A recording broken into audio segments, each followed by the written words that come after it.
রিপা দেখছিস এবারে নির্বাচনী প্রচার কিন্তু একদম আলাদা।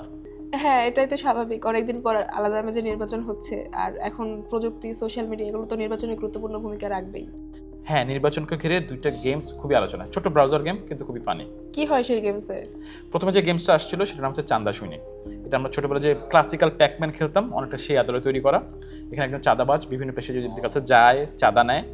আর প্যাকম্যানের ভূতের জায়গায় এখানে আছে হচ্ছে দাঁড়িপাল্লা, তার সাথে সংঘর্ষ হয়, তারা গেম ওভার। বেশ ইন্টারেস্টিং। এরকম একটা গেম তো মনে হয় আমিও দেখেছি, ঢাকা ৮ আসনের 2 প্রার্থীকে নিয়ে। হ্যাঁ, সেটাও খুব ইন্টারেস্টিং। আর আগের গেমসে যেমন হচ্ছে কারোর ছবি পুরোপুরি ব্যবহার করা হয় না বা ইঙ্গিত দেওয়া হয় না, এখানে কিন্তু নাসিরুদ্দিন পাটোয়ারি আর মির্জা আব্বাসের ছবি ব্যবহার করা হয়েছে।